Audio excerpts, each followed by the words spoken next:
First on CBS Mornings, American Paul Whelan, held in Russia for more than 5 years. He's got a lot to say in his first interview since being released. The Marine veteran was convicted on espionage charges and then freed 2 months ago in a historic prisoner swap. And he told our Face of the Nation moderator, Margaret Brennan, that his prison time was physically hard, but mentally hard, too.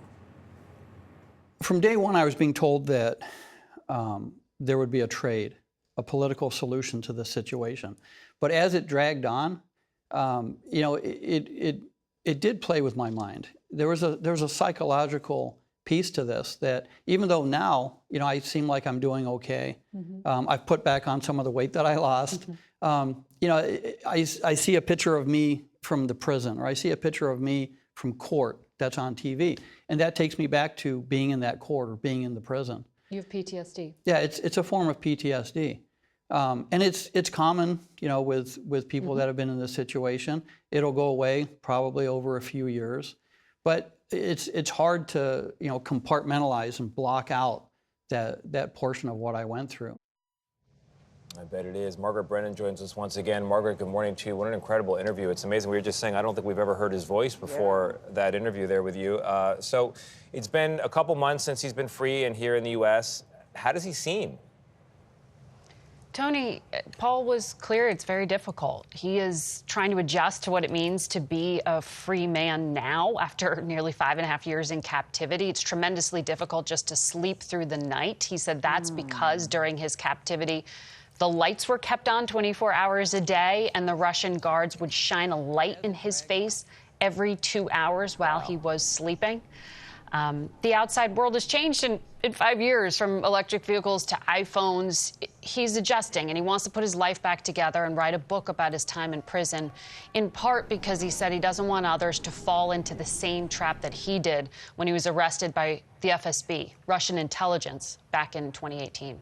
Margaret, it is so good to see him. We all stayed in contact with his siblings. I can't imagine how they're feeling. It looks like he's putting on some weight, which is nice. He looks good, sounds good, but I know he's dealing with a lot of stuff.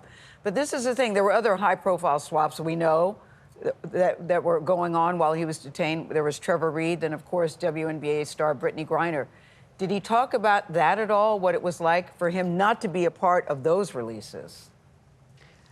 Gayle, he did, the highs and the lows of it. Paul Whelan said it was, frankly, devastating to be left behind twice in those 2 prisoner swaps back in 2022, even though he had been held longer than either of the 2 other prisoners. His lowest point was after Brittany Griner was freed, which he learned about when the prison warden at the labor camp pulled him off the factory floor and told him the White House had called. His response to Secretary Blinken's phone call was, "You have abandoned me." Wow. But in the end, President Biden did ultimately get a deal to bring him home by convincing Germany to release a convicted assassin that Vladimir Putin wanted to bring back to Russia. And that is, in part, Gayle, why President Biden is in Germany, thanking the German chancellor today for this extraordinarily large diplomatic deal to free the hostages. Wow, Margaret, nice job. Congrats on getting that interview. Yeah, a lot of us wanted to talk to him. Yeah, really great to hear from him. And we're going to have more of that interview and more with you, Margaret, in the 9 o'clock hour. And also, Paul Whelan will be on Face the Nation this Sunday as well, so check your local listings there.